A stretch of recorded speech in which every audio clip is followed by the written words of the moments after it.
Hello guys, আসসালামু আলাইকুম। রাতে গেছিলাম চিতল পিঠা খেতে, কিন্তু চাপ ছিলাম না। চিতল পিঠা খেয়ে আসলাম। চিতল পিঠাটা অনেক মজা ছিল। আপনারা গিয়ে খেয়ে আসবেন। Bye bye.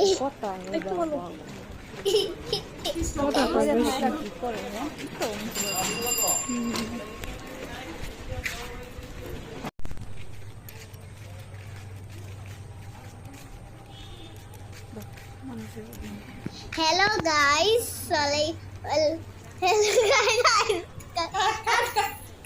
আজকে আমরা পিঠা খেতে গেলাম।